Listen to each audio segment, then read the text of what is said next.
रात के अंधेरे में एक औरत जंगल से गुजर रही थी। तभी उसे चमकता हुआ एक मटका दिखाई दिया। अरे वाह, ये मटका कितना सुंदर है और कितना चमक रहा है। जरूर इसमें कोई खजाना होगा। इससे पहले कि कोई इसे ले जाए, मैं ही इसे ले लेती हूँ। सुनीता ये सोचकर जैसे ही उस मटके को हाथ लगाती है, मटका उसे खींचकर अपने अंदर समा लेता है। जबकि दूर खड़ा गांव का एक आदमी मोहन ये मंजर देख लेता है और डर से भागता हुआ गांव पहुंचता है। अरे अरे गांव वालों, वो मटका एक जादुई मटका है। तुम में से कोई भी उसे हाथ मत लगाना, वो लोगों को अपने अंदर खींच कर गायब कर लेता है। हैं? अरे भाई, क्या बात कर रहे हो? अरे क्या सच में वो मटका जादुई है? अरे हाँ, अब से उस जगह कोई नहीं जाएगा।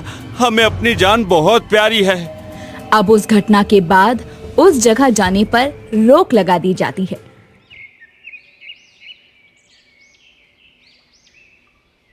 वहीं दूसरी तरफ वर्षा नाम की एक गरीब लड़की थी जो अपनी माँ रेखा के साथ रहती थी।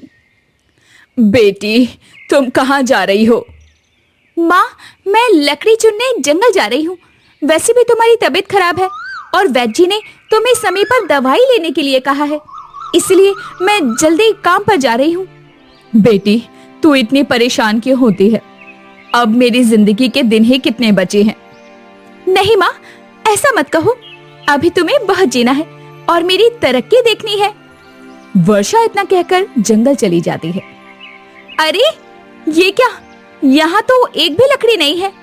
अब मैं क्या करूं? हे ऊपर वाले, मेरी मदद कर। लगता है अब मुझे काम की तलाश में गांव में भटकना पड़ेगा। अब वर्षा काम की तलाश में गांव की एक औरत के पास जाती है। काकी, काकी, मेरी थोड़ी मदद कर दो। बोल वर्षा, क्या मदद चाहिए तुझे? मेरी माँ बहुत बीमार है और उन्हें दवाई की जरूरत है। क्या तुम मुझे काम पर रख सकती हो? अरे बेटी, इस महंगाई के जमाने में हम तुझे कहाँ काम पर रख पाएंगे? मेरे पास अभी कोई काम नहीं है। तू किसी और के पास जाकर पूछ ले। अब वर्षा गांव में काम की तलाश में दर दर भटकती है, मगर उसकी मदद कोई नहीं करता। कोई मुझे काम नहीं दे रहा। हे ऊपर वाले, अब मैं क्या करूं? हाँ, एक काम करती हूँ, जंगल के उस तरफ जाती हूँ। हो सकता है वहां मुझे लकड़ियां मिल जाएं। इतना कहकर वर्षा जंगल के दूसरी तरफ जाने लगती है। तभी उसे एक अजीब सी आवाज सुनाई देती है। मुझे आजाद करो, मेरे पास आओ, मुझे आजाद करो। मैं तुम्हें बहुत कुछ दूंगा, बस मुझे आजाद कर दो। अरे ये कैसी आवाज है? यहाँ जंगल में कौन है? इतना सोचकर वर्षा घने जंगल की ओर बढ़ने लगती है। तभी मोहन उसे टोकता है। अरे वर्षा, उधर कहाँ जा रही है? जंगल के उस तरफ जाना मना है। तुझे पता नहीं वहाँ एक शापित मटका है? हाँ काका, मुझे पता है, लेकिन मेरी माँ बीमार है। मुझे जाने दो, क्योंकि आप लोगों में से तो कोई भी मेरी मदद नहीं कर रहा। इसलिए मैं जंगल के उस तरफ से लकड़ियाँ चुनने जा रही हूँ। वर्षा ये कहकर जंगल के अंदर चली जाती है। तभी उसे फिर से वही आवाज सुनाई देती है। मेरे पास आओ, आ जाओ, मुझे आजाद करो। वर्षा अब डरते हुए उस आवाज की दिशा में जाती है। तभी सामने उसे वही चमकता हुआ जादुई मटका दिखाई देता है। अरे ये तो वही श्रापित मटका है जिसके बारे में पूरा गांव बात करता है, लेकिन इसमें से आवाज क्यों आ रही है? तुम मुझे आजाद कर दो, मुझे आजाद कर दो। इसका मतलब गांव वाले ठीक कह रहे थे। ये कोई आम मटका नहीं, बल्कि जादुई मटका है। इससे पहले कि ये मुझे मार दे, मुझे यहाँ से भागना होगा। वर्षा अब डर के मारे वापस भाग जाती है और रात को सोते समय वो बहुत बेचैन रहती है। हे भगवान, मैं वहां से भाग तो आई, लेकिन कहीं वो मटका मेरे पीछे ना आ जाए। मैं मरना नहीं चाहती। अब जैसे तैसे वर्षा को नींद आती है और उसके सपने में वही आवाज गूंजती है। मुझे मेरा बदला चाहिए, मुझे आजाद कर दो। कौन हो तुम? तुम मुझसे कैसा बदला चाहती हो? मैं बदला चाहता हूँ और मेरा ये बदला सिर्फ तुम ही पूरा करोगी। अब अचानक वर्षा की नींद खुल जाती है और वो पसीने पसीने हो जाती है। तभी उसकी नजर खिड़की के बाहर उस मटके पर पड़ती है जो हवा में तैर रहा होता है। मेरे पास आओ, मेरे पास आओ। मटके की आवाज में कुछ ऐसा जादू था कि वर्षा सम्मोहित होकर उसके पीछे पीछे जंगल की ओर चल देती है। जंगल पहुंचते ही मटके से धुआं निकलता है और वर्षा गायब होकर मटके के अंदर की एक दूसरी दुनिया में पहुंच जाती है।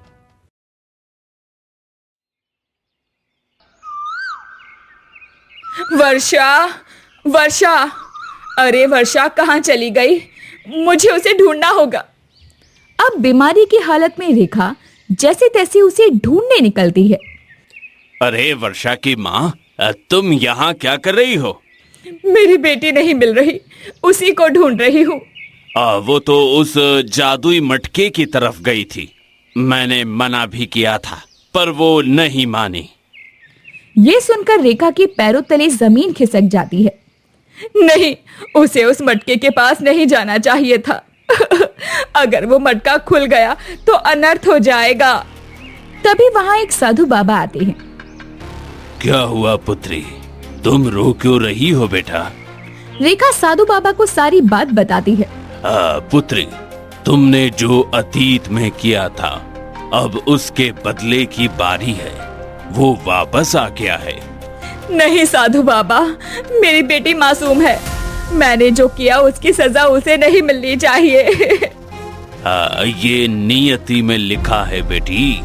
अगर उसे बचाना चाहती हो तो तुम्हें उस मटके की मायावी दुनिया में जाना होगा और उस मटके को तोड़कर अपनी जान देनी होगी, क्योंकि तुम भी जानती हो कि तुमने अतीत में क्या किया था।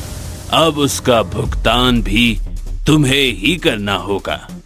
साधु बाबा की बात सुनकर रेखा परेशान हो जाती है। वहीं दूसरी तरफ वर्षा उस दुनिया को देखती है जो बहुत अलग थी और वहाँ एक महल भी था। कौन हो तुम और मुझे यहाँ क्यों लाए हो? मैंने तुम्हारा क्या बिगाड़ा है? मुझे जाने दो, मेरी माँ घर पर अकेली है। अब मैं तुम्हें जाने नहीं दूंगा वर्षा, क्योंकि तुम तो मेरी अपनी हो। तुम्हें मेरा नाम कैसे पता? तुम कौन हो?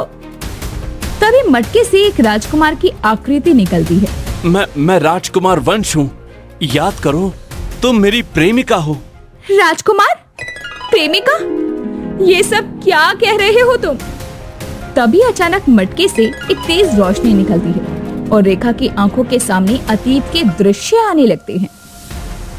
नदी के किनारे राजकुमार वंश वर्षा का हाथ पकड़कर बैठा था। अब वर्षा, मैं बहुत जल्द तुमसे विवाह कर लूंगा और देखना, मेरे पिताजी तुम्हें बहुत पसंद करेंगे। मुझे भी यकीन है कि ऐसा ही होगा। तभी पेड़ के पीछे से रेखा ये सब देख लेती है और वो क्रोध में जल उठती है। ये तो राजा वीर का पुत्र है। राजा वीर को मैं कभी माफ नहीं करूंगी। उसने मुझे ठुकराया क्योंकि मैं गरीब थी। अब उसका पुत्र मेरी बेटी का इस्तेमाल कर रहा है। मैं ऐसा नहीं होने दूंगी। रेखा ये सोचकर उनके सामने आ जाती है। ये सब क्या है वर्षा? तुम यहाँ इस राजकुमार के साथ क्या कर रही हो? माँ, अच्छा हुआ तुम आ गई। मैं तुम्हें राजकुमार वंश से मिलवाना चाहती थी। देखो माँ, ये मुझसे बहुत प्रेम करते हैं और मुझसे विवाह करना चाहते हैं। वर्षा, ये प्रेम नहीं है, ये सिर्फ एक बहाना है। ये तुम्हें धोखा दे रहा है।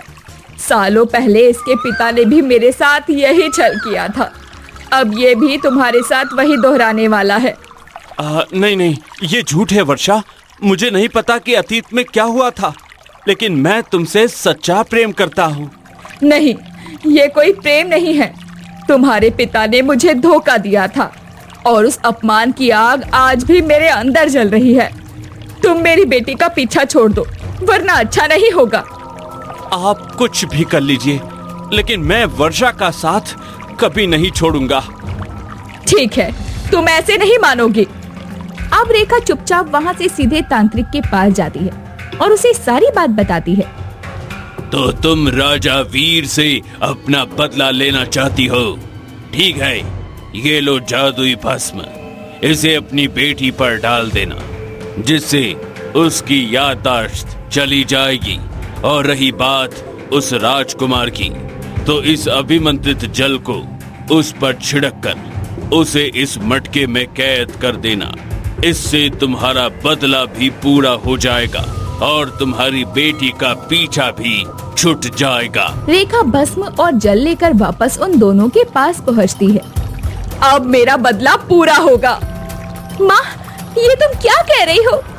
वर्षा के इतना कहते ही रेखा अचानक वो भस्म उस पर डाल देती है, जिससे वो बेहोश हो जाती है। ये तुमने क्या किया? मैं तुम्हें जिंदा नहीं छोड़ूंगा। तुमने अपनी ही बेटी के साथ ऐसा क्यों किया? तुम मुझे क्या नुकसान पहुंचाओगे? अब मैं अपने अपमान का बदला तुमसे लूंगी। जैसे मैं धोखे में तड़पी हूँ, वैसे ही तुम्हारे पिता भी तड़पेंगे। इतना कहकर वो राजकुमार पर जल छिड़क देती है और उसे मटके में कैद कर देती है। अतीत का दृश्य देखने के बाद वर्षा फूट फूट कर रोती है। मुझे सब याद आ गया वंश, मुझे क्षमा कर दीजिए।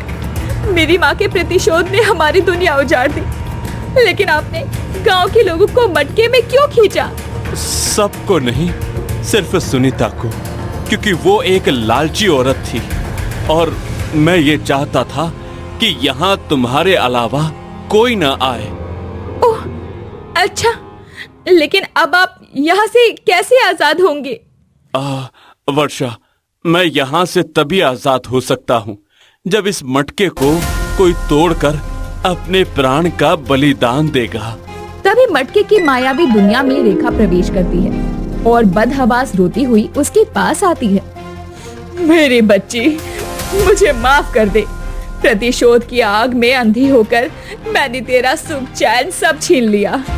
मैंने एक निर्दोष राजकुमार को सजा दी और अपनी ही बेटी की याददाश्त छीन ली। मैं गुनहगार हूँ। माँ, आपने जो किया वो गलत था। राजा वीर ने आपको धोखा दिया, लेकिन राजकुमार वंश ने मुझसे सच्चा प्रेम किया था। आपकी नफरत ने एक बेगुनाह को सालों तक इस मटके में कैद रखा। नहीं, अब और नहीं। मैंने जो गुनाह किया था उसका पश्चाताप अब मैं ही करूंगी। राजकुमार, मैं अपनी जान का बलिदान देकर आपको आजाद करती हूँ। इतना कहकर रेखा जैसे ही उस मटके को तोड़ने के लिए आगे बढ़ती है, वैसे ही वर्षा अचानक उस मटके को तोड़ देती है और तड़पते हुए गिर जाती है। वर्षा, ये तुमने क्या किया? वर्षा बेटी, तुमने ऐसा क्यों किया? मर जाने देती मुझे। जो पाप मैंने किया था उसकी सजा भी मुझे ही भुगतने देती। तुम मेरी माँ हो और मैं तुम्हें अपनी आंखों के सामने मरते हुए नहीं देख सकती थी। राजकुमार, अब से आप आजाद हैं। मैं अपनी जान देकर आपकी मोहब्बत की कीमत चुका रही हूँ। इतना कहकर वर्षा दम तोड़ देती है। तभी राजकुमार और रेखा मटके की दुनिया से बाहर आ जाते हैं और वो सभी लोग भी जो कि उस मटके की दुनिया में कैद थे